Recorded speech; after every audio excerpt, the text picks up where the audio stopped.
Do you love creepy stories that keep you up at night? Do you enjoy spine-chilling tales, both classic and original? Then you're in the right place.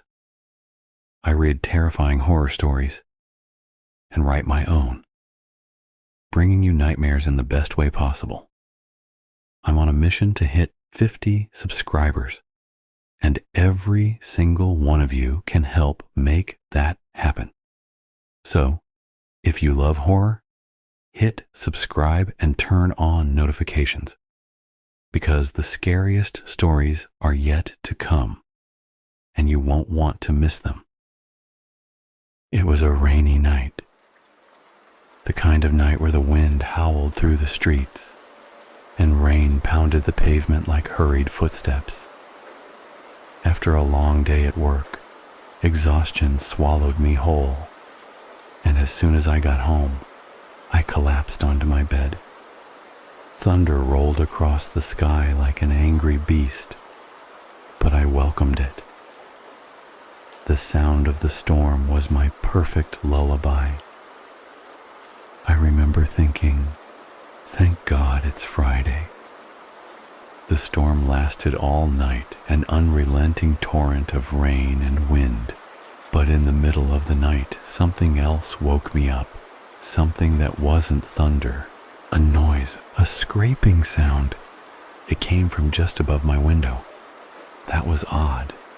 There's nothing above me but the open sky. Maybe a bird. A nest? I shook off the unease, closed my window to muffle the sound, and forced myself back to sleep. But the noise returned. Night after night. Week after week. The weather never changed. The storm never let up. And that scraping, that eerie sound just above my window, persisted.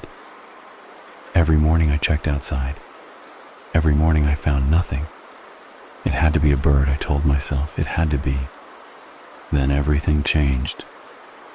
I got a promotion that Friday. A raise, recognition, finally, some good news. I drove home late, the storm raging just as it always did. But as soon as I opened my car door, I heard it again. This time, it wasn't scraping. This time, it was screaming.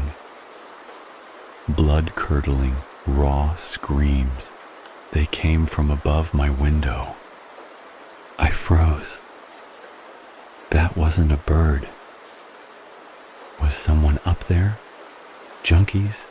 A desperate homeless person? I squinted through the storm, but it was too dark, too chaotic. I hurried upstairs, heart pounding. The screams got louder. I couldn't take it anymore. I called the police, explaining the situation in a breathless rush. 2 officers arrived and went up to the roof. I waited. Minutes passed. Then an hour. Then another. The screaming stopped. But the officers never came back. I looked out the window. Their patrol car was gone. Had they resolved the issue? Then why hadn't they told me? The next morning, the storm was gone for the first time in weeks. Sunlight filtered weakly through the clouds. My unease hadn't disappeared. I had to see for myself. I climbed up to the roof, and there, on the damp concrete, were shoes. A pile of hair. The shoes. They looked like the kind police officers wore. A sick feeling crawled up my spine. No way. I forced the thought from my mind, retreating back to my apartment. Maybe there was an explanation. Maybe I was overthinking things. But a few nights later, the storm returned. And so did the noise. I had enough. I grabbed my pistol, strapped on a bulletproof vest, and took a flashlight. I was done hiding. I was going to confront whatever was tormenting me, As I reached for the vent that led to the roof, I heard it. Footsteps, not just one or two. A lot of them. And something else. A deep guttural sniffing. A growl, wet and unnatural. Then, on the staircase window, I saw it. Something crawled along the glass. It didn't move like anything human. Its limbs were too long, too thin. It had too many joints, bending in places they shouldn't. It looked like something caught between a centipede and a spider. But worse, much worse, it wasn't natural. The door downstairs shattered. Glass exploded as the thing sprinted up the stairs toward me. I ran. I barely made it into my apartment, slamming the door shut and locking it. I held my breath as I heard it sniffing at the door, searching. It was hunting me. Then, silence. The only sound was my heartbeat hammering in my chest. And then, it left. I didn't understand why until I realized something. My neighbor was obsessed with scented candles. The overpowering floral smell must have confused its senses. The next day, I researched everything I could about what I had seen. And that's when I found it.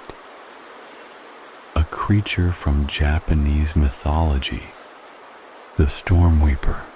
It only appears on stormy nights when it rains for at least 2 hours straight. It doesn't hunt people to kill them.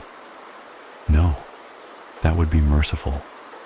Instead, it feeds on money and the thinnest layers of scalp and foot skin, painful but never deadly. That explained the hair, the shoes, the police officers. The storm weeper understood human language. It could speak. And yet, after that night, despite the storms returning, it never came back. I don't know why. I don't know if it found another victim. But I do know this. Whenever it storms at night, I never open my window again, because I know it's still out there, waiting.